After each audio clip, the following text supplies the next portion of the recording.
Mpenzi mtazamaji, salamu zikufikie popote ulipo na asante sana kwa kuungana nasi kwenye runinga ya KU. Tuna mengi tuliyokuandalia, lakini kwanza tupate vidokezo.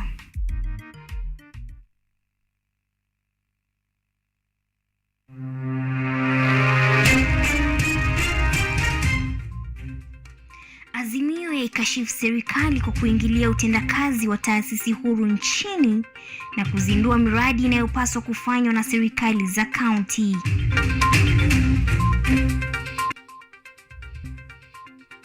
Huko Marekani, Rais Ruto asisitiza Kenya ndiyo kitovu cha biashara na uwekezaji barani Afrika.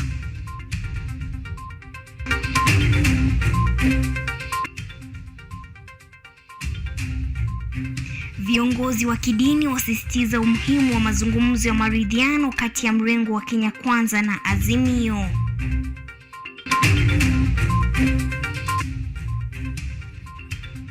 Jamaa mmoja kamatwa kwa madai ya kuuza barua feki za kujiunga na kikosi cha usalama cha KDF Sagana, kaunti ya Kirinyaga.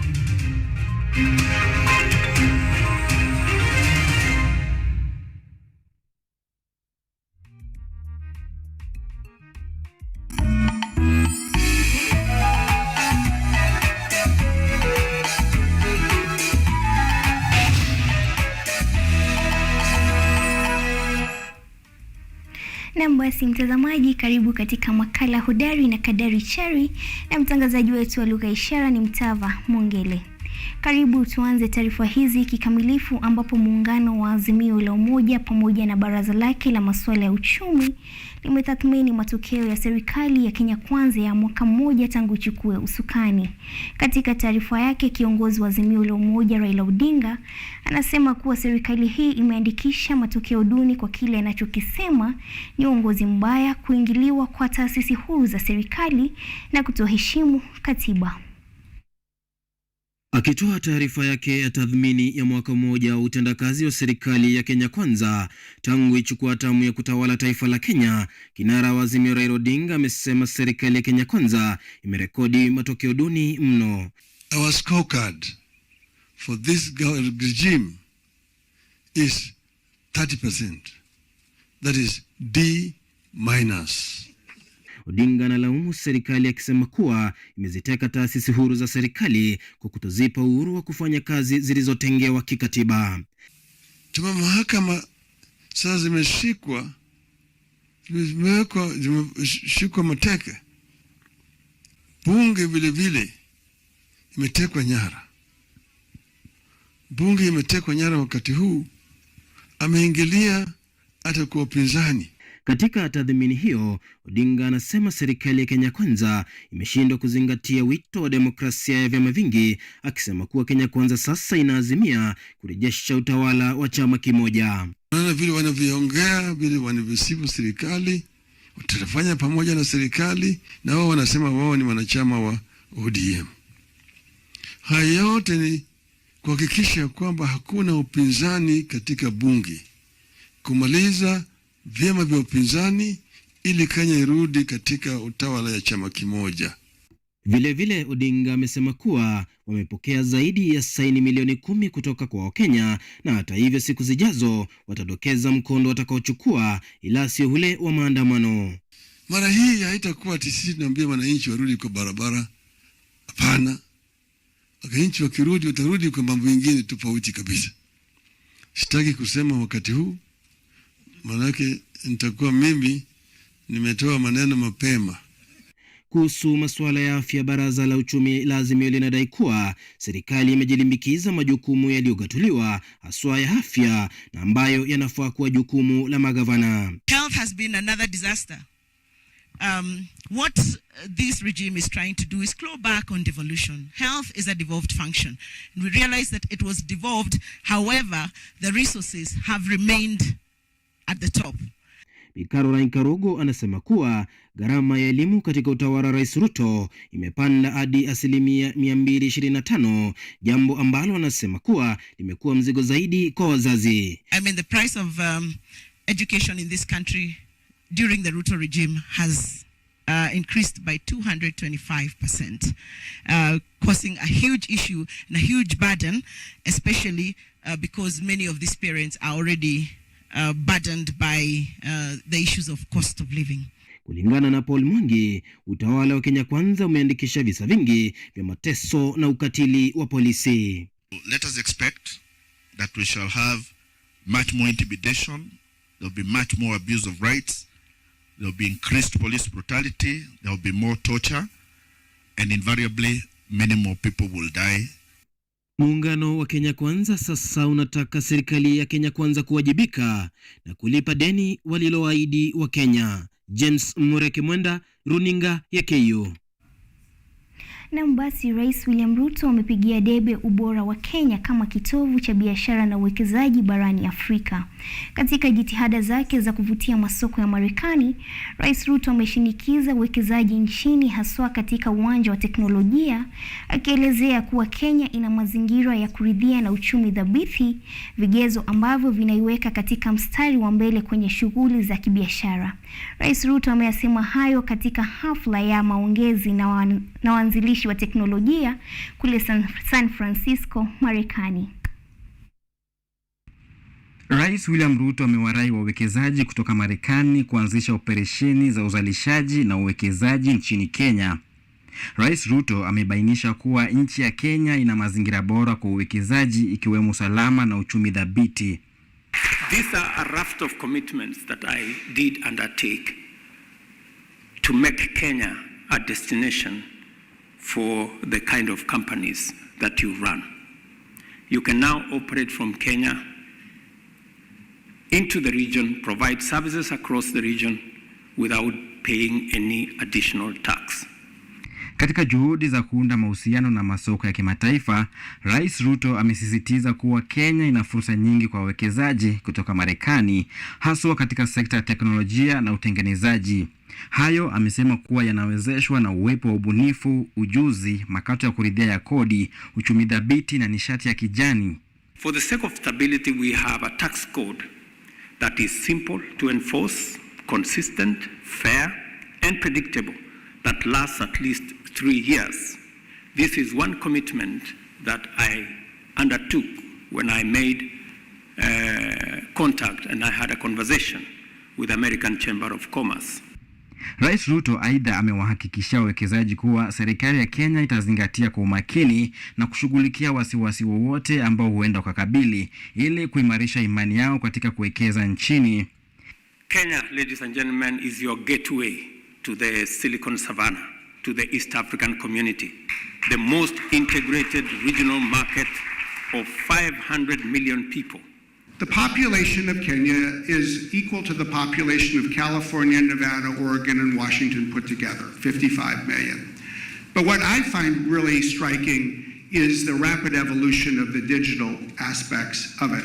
Kenya inafaidika pakubwa na mchango wa kampuni ya Google katika kukuza maendeleo nchini kupitia ruzuku ya kina cha shilingi milioni 600. Kadhalika, kampuni ya Apple inashirikiana na taasisi ya utafiti wa matibabu nchini KEMRI ili kuimarisha teknolojia na ubunifu katika uwanja wa afya. Safaricom is developing a partnership with Apple to integrate M-Pesa and its PayPal platform to extend M-Pesa's transactional reach globally. Less than a year ago, Visa made a commitment to invest $1 billion in Africa over the next 5 years, and a large portion of that's going to be in Kenya. And in addition to Visa, the Visa Foundation is also committed to the space. Rais Ruto amekutana na waanzilishi na wakuu wa kampuni za kiteknolojia, akiwemo bosi wa kampuni ya Apple Tim Cook, mwenzake wa Intel Patrick Gelsinger, afisa mkuu wa kampuni ya Google Ruth Porat, Brad Smith kutoka Microsoft, miongoni mwa wengine eneo la Silicon Valley, San Francisco, Marekani. Joseph Oyomo, runinga ya KU. Mbunge wa Mathioya Edwin Mugo ameeleza kuridhishwa kwake na mapendekezo ya mswada mpya wa kahawa ulio bungeni. Kulingana naye, mswada huo utawafaa wakulima kwa ujumla, akikariri kuwa mswada huo unatarajiwa kupitishwa pale ambapo bunge litarejelea vikao vyake tarehe 26 mwezi huu. Wakati naibu rais Rigathi Gachagua akiendeleza ziara yake ya kikazi nchini Colombia, ziara ambayo inatarajiwa kutafuta mbinu za kuimarisha sekta ya kahawa nchini kwa manufaa ya wakulima, mbunge wa Mathioya Edwin Mugo amejitokeza na kueleza matumaini kuwa mswada wa kahawa ambao bado unafanyiwa mjadala bungeni utawafaa wakulima. Mbunge huyo ameeleza matumaini kuwa mswada huo utapitishwa pindi tu ambapo bunge litarejelea vikao vyake mnamo tarehe 26 mwezi Septemba. This is a bill that we discussed as the legislators from coffee growing areas, that is in Mount Kenya and other parts of Kenya. We met in Karen at a meeting convened by the Deputy President, Rigathi Gachagua, and one of the agendas once we go back to Parliament is to pass the coffee bill and the cooperatives bill. Mbunge huyo aliyekuwa akizungumza katika eneo bunge lake hapo jana alieleza kuwa mswada huo unapendekeza kuundwa kwa mfumo wa walinda usalama wa kulinda kahawa ya wakulima, hali itakayowapunguzia wakulima mzigo wa kulipia ulinzi kwa kahawa yao. We are also going to have a structure for cooperative societies in each and every factory, a common structure that can have an accountant, because they are getting a lot of money, and some of the factories they don't even have accountants or engineers, no, accountants or auditors. These are some of the things that we are trying to do, and this is part of the governance. Mswada huu mpya unapendekeza mabadiliko kadhaa ikiwemo kufanya mabadiliko katika uongozi wa vyama vya ushirika katika sekta ya kahawa na kuhakikisha viongozi waaminifu na wenye ujuzi pekee ndio wanaopata uongozi. Aidha, viwanda vya kahawa vitahitajika kuajiri wahasibu na wakaguzi walioidhinishwa. Haya yanajiri wakati wa ziara ya naibu rais nchini Colombia, ambapo ametoa ombi kwa nchi ya Colombia kukubali ushirikiano wa kimkakati baina ya Kenya na Colombia. Ushirikiano huo akisema unaweza kuimarisha biashara ya kahawa nchini. And we want you to help our hand as we are doing reforms to bring back the Coffee Research Foundation, and we can borrow some good lessons on your research capacity in this country. Rigathi vile alisisitiza azma ya Kenya ya kuimarisha umaarufu wake katika biashara ya kahawa kupitia marekebisho yanayoendelea nchini. Yvonne Kemuma, runinga ya KU.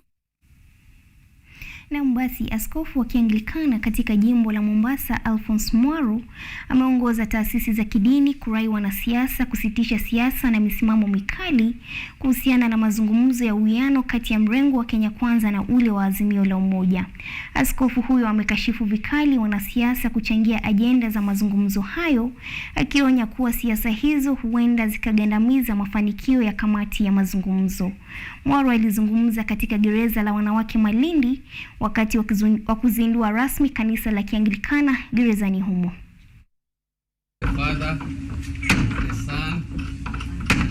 Askofu wa Kianglikana jimbo la Mombasa Alphonse Mwaro Baya, katika kutetea nafsi ya mazungumzo ya uwiano, amewataka wanasiasa kuyapa nafasi mazungumzo yanayoendelea baina ya mrengo wa Kenya Kwanza na Azimio la Umoja.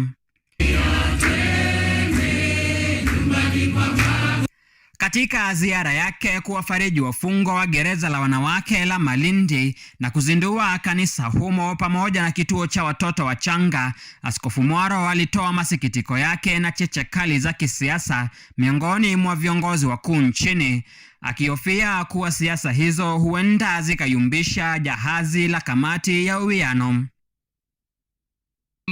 Tupeane nafasi ile bipartisan committee. Tuache kuzungumza mambo mengi tukiwa kwa mabaraza yetu ya wanasiasa. Tungeomba tuipe muda tuone yale mambo ambayo wamekubaliana wazungumze na tupate mwelekeo mzuri ili kulinda amani na utengamano. Askofu huyo alitoa mwaliko kwa wanasiasa kustiri mihemko yao kuhusiana na ajenda za mazungumzo, akiomba kamati ya mazungumzo kupewa nafasi mwafaka ili kufanikisha uwiano na kutoa wito wa amani baada ya mazungumzo.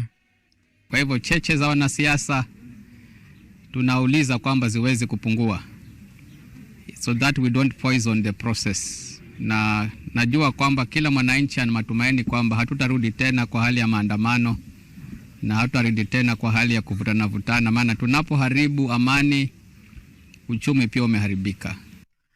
Kufuatia mawimbi yanayoendelea kuikumba taasisi ya kidini na mapendekezo ya kudhibitiwa kwa makanisa nchini, askofu huyo alieleza kuwa kanisa linaweza kujidhibiti lenyewe bila ya shinikizo kutoka kwa vyombo vya kiusalama, na kwamba huo ndio wajibu mkuu wa taasisi za kidini kama vile Baraza la Makanisa na Muungano wa Kievanjelisti nchini. The church can still regulate itself. We don't need external regulations. Kile kinachohitajika ni accountability. Na katika najua kuna taasisi kama ya KCCB, kama ya NCCK na Evangelical Alliance of Kenya. What we need is to put a mechanism of accountability. Kamati ya mazungumzo ingali inaendelea na mjadala wa ajenda kuu kwenye mazungumzo hayo siku ya Jumatatu juma lijalo, ikitengewa kujumlisha hoja kutoka kwa washikadau mbalimbali. Munene Weru, runinga ya KU. Huko Kirinyaga, jamaa mmoja ambaye amekuwa akiwatepeli watu fedha kwa kuwauzia barua feki za kujiunga na kikosi cha usalama cha KDF amekamatwa katika eneo la Sagana na maafisa wa tume ya maadili na kupambana na ufisadi EACC.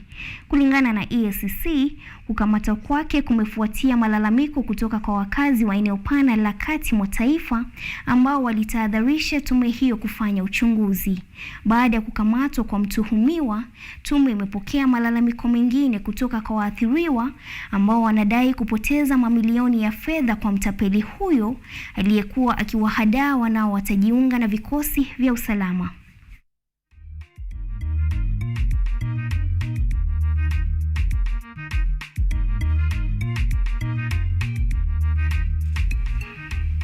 Na basi mtazamaji, taarifa hiyo inatupa nafasi ya kuchukua pumziko letu la kwanza, kisha tunarejea baada ya muda usiokuwa mrefu.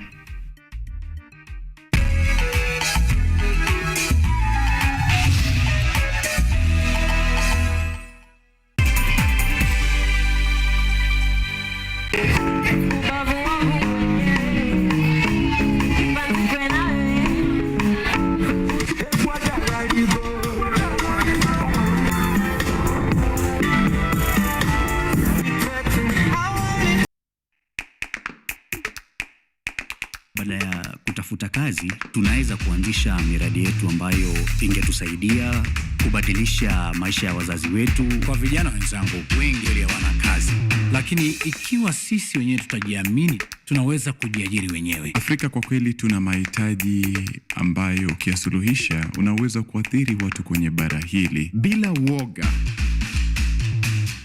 Watu huwa na uzalishaji zaidi, wanajawa na ujasiri, wanakuwa wabunifu na wanakuwa wenye maarifa. Niliamua kuacha kazi. Hata kama sitafanikiwa, nitakuwa nimejaribu, nitakuwa najua haiwezekani.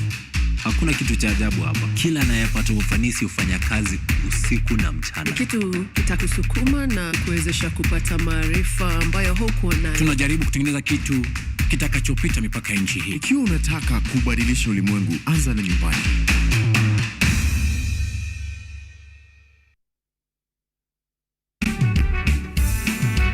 As you said, ignorance is not a defense.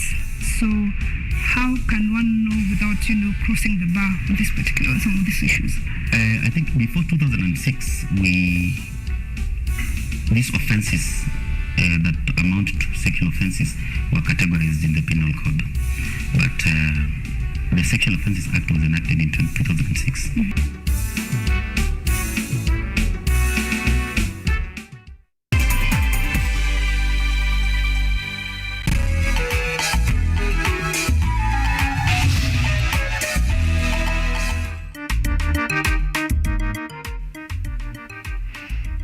Basi mtazamaji, karibu katika awamu yetu ya pili. Acha tusonge mbele, ambapo Baraza la Taifa la Makanisa ya Kenya NCCK limetoa mafunzo kwa wanawake katika kaunti ya Kisii kuhusu masuala ya amani na usalama ili kuunga mkono azimio la Umoja wa Usalama wa Umoja wa Mataifa kuhusu uendelezaji wa amani nchini.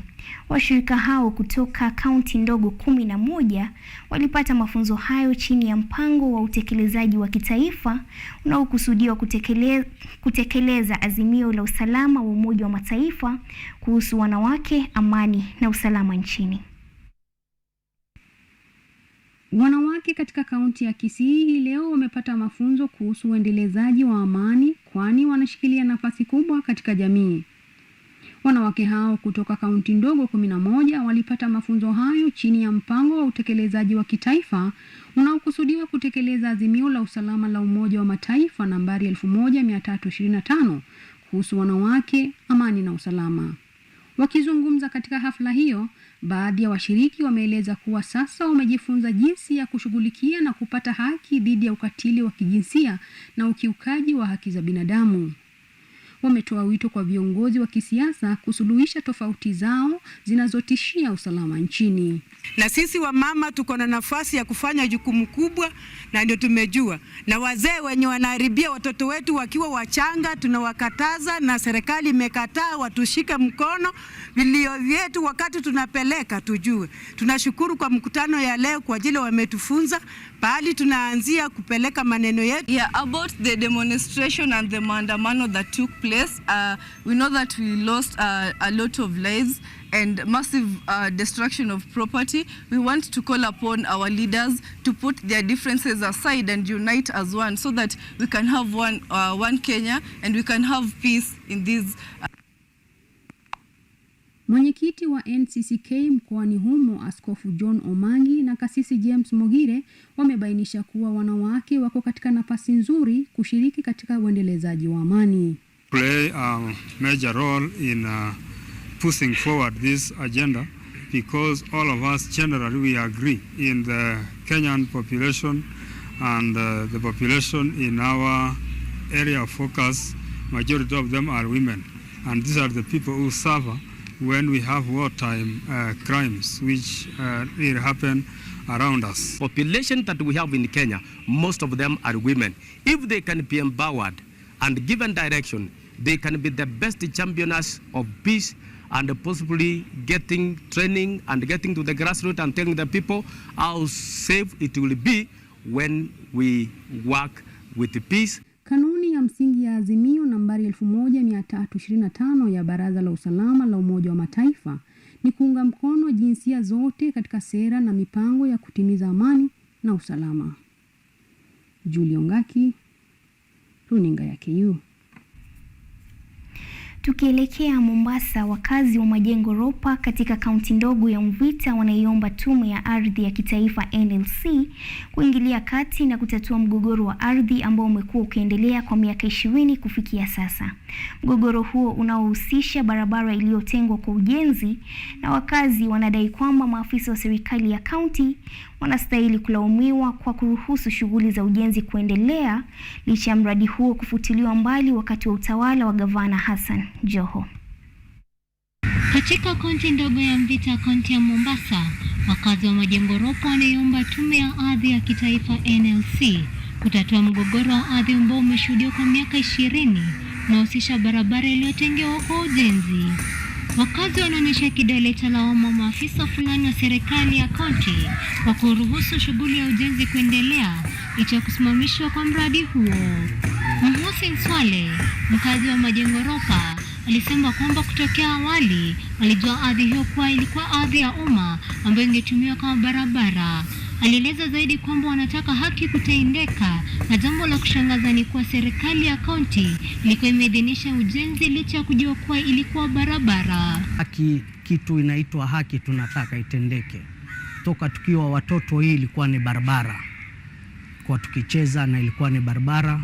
Sasa kuna project inaendelea hapa, nasemekana ni ardhi ya mtu anajenga, na sisi tulikuwa tunajua hii ilikuwa ni barabara. Tunapitia, kulikuwa na geti inaingia paka hapo Sakina, tukipita tukienda tukicheza mpira. Jamal ambaye ni mlemavu alionyesha wasiwasi kwamba ikiwa ujenzi utaendelea, wakazi hawatakuwa na njia mbadala ya kufikia manyumbani wakati wa dharura. Aliongeza kwamba inaonekana mwanzilishi wa mradi ana ushawishi mkubwa ikizingatiwa kwa mradi huo ulifutiliwa mbali wakati wa utawala wa Gavana Joho. Huyu mtu ambaye anajenga hapa, yeye anasema anaweza atatumia pesa zake na atatumia pesa zote alizonazo kuhakikisha kwamba hapa pahali amejenga, na hakuna ushawishi mkubwa kwa county government. Kwa hivyo tuomba serikali kuu iingilie jambo hili ama swala hili ili tuweze kutokoa katika hili janga. Sasa wakazi wanasisitiza kwamba ikiwa ujenzi utaruhusiwa kuendelea utaadhiri watu wengi, na wanaitaka serikali kuu kuingilia kati kwani hawana imani na maafisa wa ardhi wa kaunti. Masiwanjero, runinga ya KU.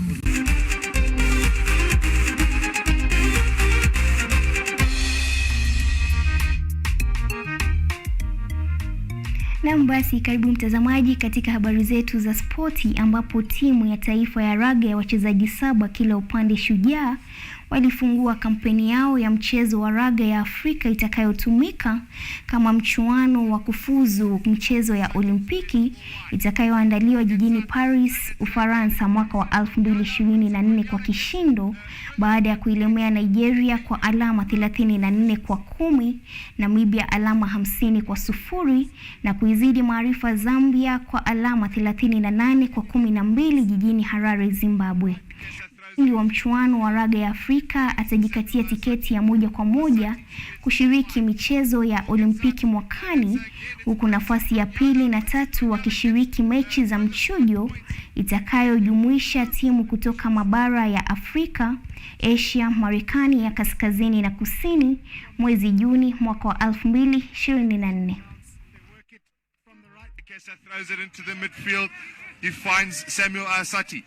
Asati spreads the ball wide. Ball gets out, and it's Vincent Onyala. Vincent Onyala gets a further 5 points, and Kenya brutal efficiency. Hadija El Mardi alimzidi Maarifa Elizabeth Andiego katika pigano la finali ya kufuzu michezo ya Olimpiki itakayoandaliwa jijini Paris mwaka wa 2024. Raia huyo wa Morocco ambaye ndiye bingwa wa dunia alimpiku Andiego mabao 5 kwa 0 na kujinyakulia nishani ya dhahabu na tiketi ya moja kwa moja. Licha ya kushindwa kwa Andiego, vilevile atawakilisha Kenya baada ya kumaliza wa pili na kujikatia tiketi ya mchezo wa Olimpiki ya mwaka wa 2024.